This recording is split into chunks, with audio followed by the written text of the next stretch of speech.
Oi, meninas, meninos. Voltamos. Estamos aqui mais uma vez. Hoje nós vamos falar sobre... Continuar, na verdade, né? Vamos continuar o assunto de gestão. Só que agora a gente vai falar mais especificamente sobre algumas partes do sistema digestório. Tá legal? Então vamos ver. Bom, o sistema digestório, vocês já sabem, ele é composto por vários órgãos. Boca, aí depois vem a faringe, esôfago, estômago, intestino delgado, intestino grosso. Só que em cada parte do sistema digestório, a gente observa também o que a gente chama de órgãos anexos. Que é um órgão anexo, é aquele que não faz parte diretamente do sistema digestório, mas de alguma forma contribui para que o processo digestivo possa acontecer. Tá? Então, a gente começa assim. O estômago.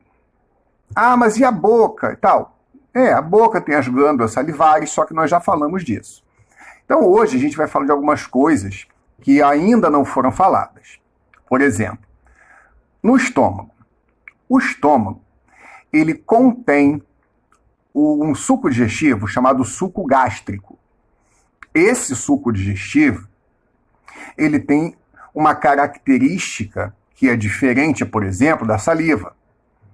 Lá na saliva, a enzima presente, a ptialina, ela atua em pH neutro, enquanto no estômago, a pepsina vai atuar em pH ácido.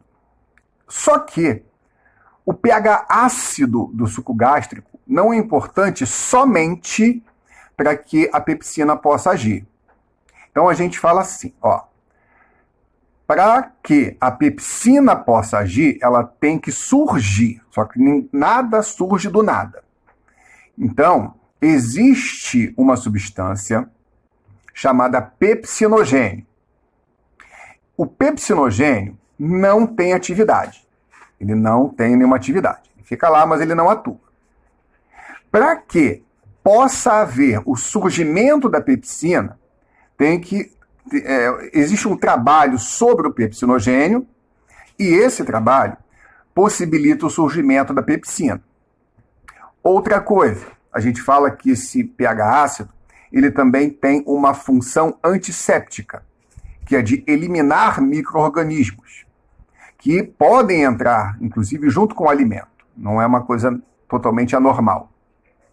E também a acidez desse pH controla a abertura desse esfíncter pilórico, que é uma válvula que fica entre o estômago e o intestino.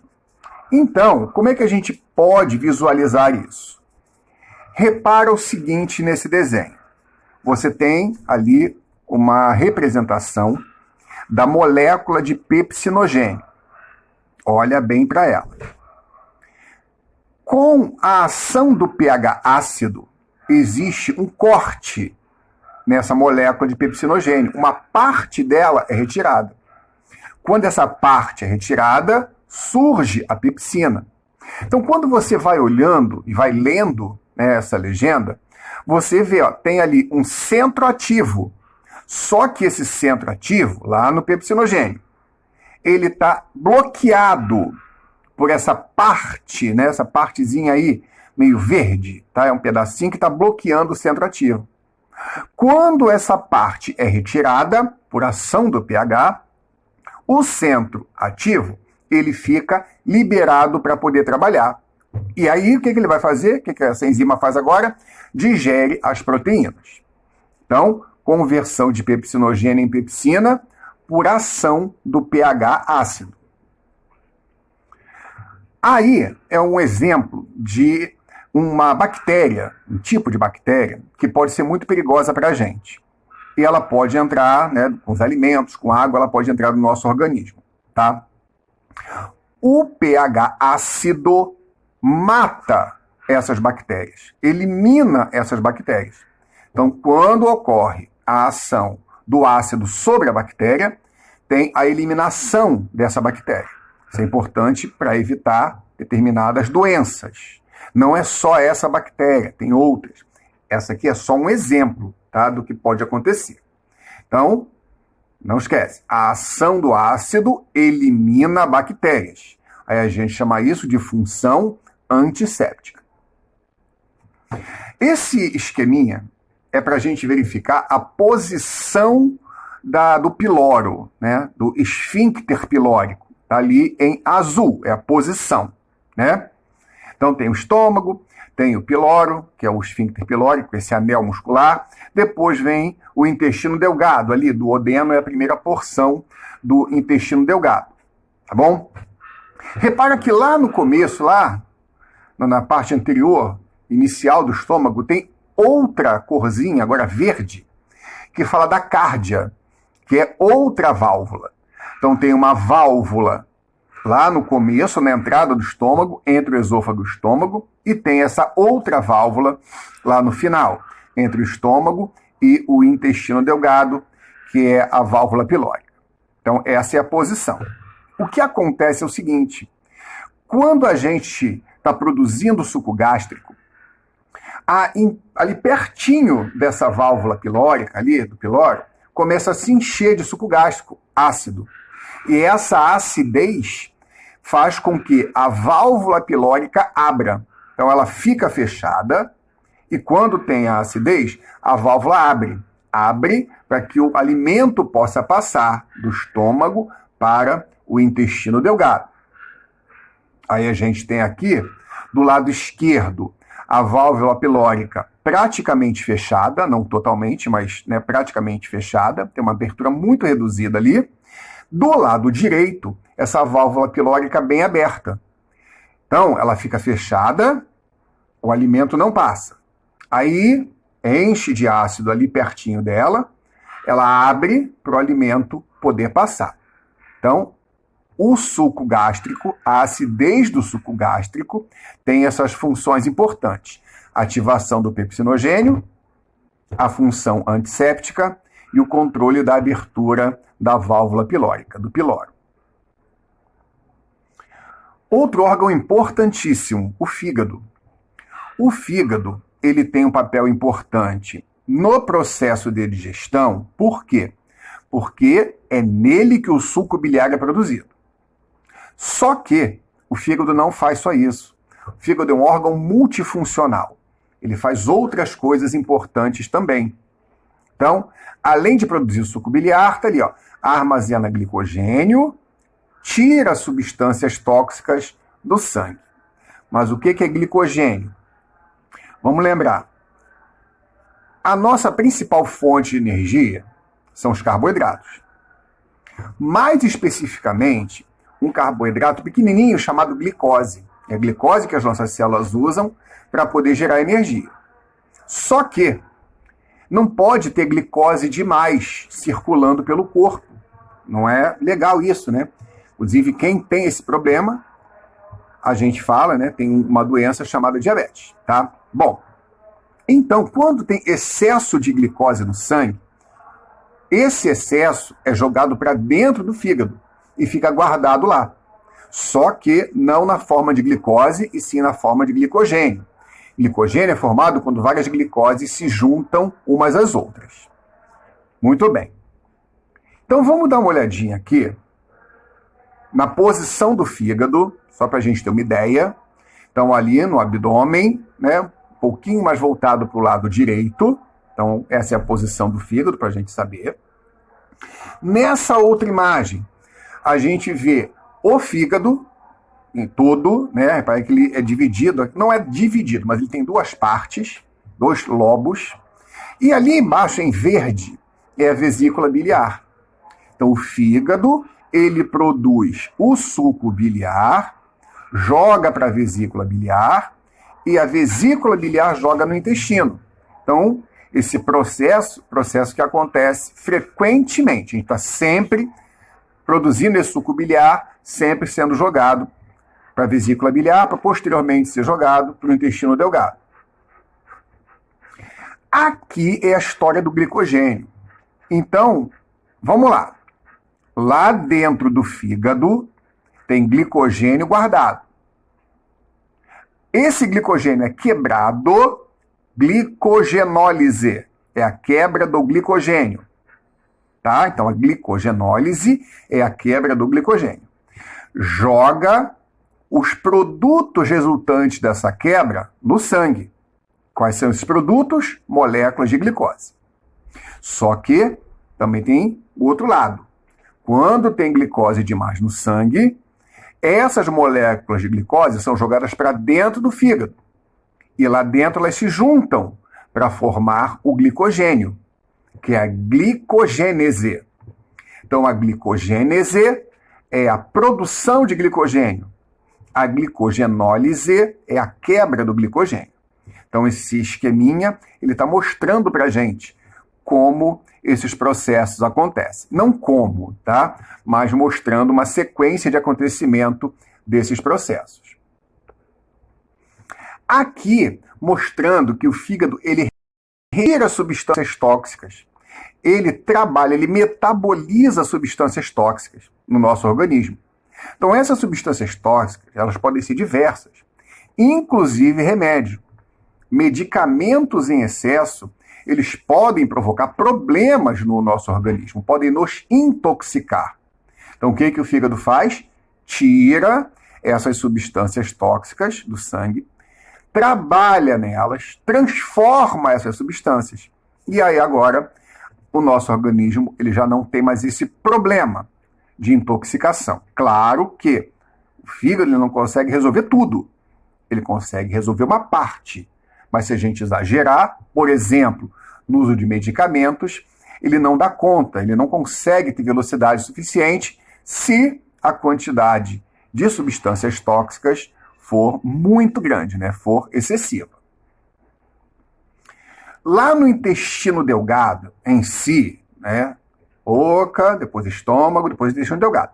Lá no intestino delgado acontece a maior parte dos processos da digestão.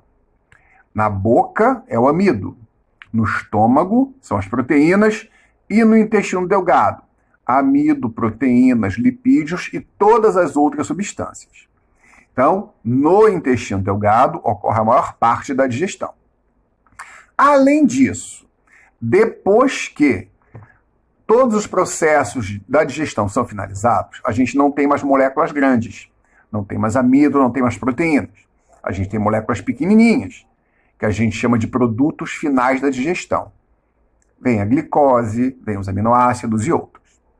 Só que a gente precisa lembrar também do seguinte, tem substâncias que não são digeridas, como vitaminas e sais minerais. Então, no intestino delgado, tem os produtos finais da digestão, tem vitaminas e tem sais minerais. A galera está toda lá, todo mundo dentro do intestino delgado. Só que elas não podem ficar lá dentro. Elas têm que ser jogadas para o sangue, para que o sangue possa levar para as células. Então, a gente observa o seguinte: finalização dos processos de digestão. Quando o alimento termina de ser digerido no estômago, a gente não tem mais o alimento, arroz, feijão, bife e batata frita. Aliás, a gente já não tinha isso desde a boca, né? A gente tem um material chamado quimo. O quimo é o que resulta do processo da digestão no estômago. Esse quimo, ele passa do estômago para o intestino delgado. No intestino delgado, a gente observa a ação do suco biliar, bilis, suco pancreático e suco intestinal, suco entérico. Mesma coisa, tá? Bilis, suco biliar, suco intestinal, suco entérico, mesma coisa. Esses sucos digestivos vão agir e vão finalizar o processo de digestão. Temos que lembrar que lá no intestino delgado também ocorrem movimentos que vão empurrando esse material ao longo de todo o trajeto no intestino delgado. Quando termina a digestão no intestino delgado, aí a gente não tem mais o quimo, a gente tem o quilo. Então isso é a finalização do processo de digestão. Aqui é o seguinte, do lado direito você está vendo o intestino delgado. E tem um corte na parede do intestino para mostrar como é a parede do intestino por dentro. E por dentro da parede do intestino delgado tem muitas dobras, que são essas vilosidades intestinais. Por que essas dobras são importantes? Porque quanto mais dobras forem observadas, maior vai ser o espaço por onde os nutrientes possam passar. Então, se você pegar uma linha, né, se você estica uma linha, tá? O espaço aqui é de 15 centímetros. Se você pega nos mesmos 15 centímetros e faz várias dobras, então você vai ter nos mesmos 15 centímetros aqui, só que como tem muitas dobras, tem um espaço muito maior. Você não tem só 15 centímetros de superfície por onde os nutrientes possam atravessar. Então essas vilosidades são fundamentais para a absorção dos nutrientes, dos produtos finais da digestão, que acontece lá no intestino. Na saliva, além de enzima, tem água. No suco gástrico, além de enzima, tem água. Nos 3 sucos que trabalham no intestino delgado, além das enzimas, dos sais, tem água. Mas de onde vem a água? O corpo empresta. O corpo ele tem aproximadamente 70% de água. Então o corpo vai emprestando água para o sistema digestório. Só que no final do processo, essa água precisa ser devolvida para o corpo. Então o corpo vai pegar de volta a água que lhe emprestou. E isso acontece no intestino grosso. Acontece aqui no intestino grosso, tá? Então, se esse processo, por algum motivo, ele não acontece adequadamente, aí a gente vai ter uma produção de fezes numa consistência muito líquida, o que não é legal. Tá? Se a pessoa tem a produção dessas fezes muito líquidas, se a reabsorção de água não acontece adequadamente, a pessoa pode vir a ter até um problema com desidratação. Tanto que fala-se, né, quando a pessoa está com diarreia, que a produção dessas fezes numa consistência muito líquida, ela precisa, primeiro, ela precisa tentar curar rapidamente isso, para parar de perder água. E ela tem que fazer uma reidratação constante. Aí tem que beber bastante líquido para poder fazer essa reidratação, tá? Para não ter problemas mais sérios. Bom, gente, mais uma vez, aqui estão as plataformas por onde vocês podem entrar em contato, caso tenham alguma dificuldade em mandar as imagens dos exercícios, né? Vocês sabem, façam os exercícios, fotografem e mandem pelos comentários, pelaquela ferramenta comentário. Se tiver alguma dificuldade, podem usar essas outras plataformas. Tá legal, gente? Tudo bem? Bom, uma coisa, mais uma vez, lembrando para vocês, é muito importante vocês ficarem em casa. Só devem sair se realmente for extremamente necessário. Muito necessário. E caso seja necessário, deixa eu mostrar uma coisa para vocês aqui rapidinho.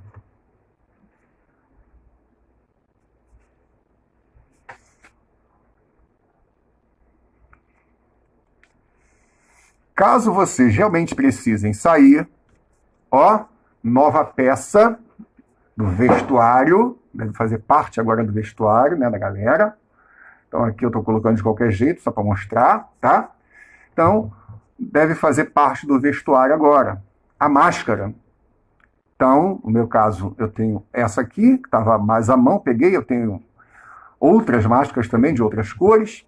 Aí, vocês podem comprar, né, pedir para comprar máscaras, caso seja necessário vocês saírem. Se for muito importante vocês saírem. Aí podem até comprar de várias cores, né, para combinar, né, principalmente as meninas, eu falo sempre que são mais vaidosas. Podem fazer, eu quero amarela, verde, rosa, vermelha, e aí vocês vão combinando com a roupa, tá?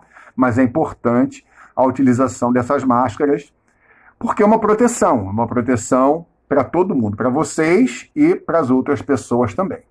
Tá legal, gente? Então, tudo de bom para vocês.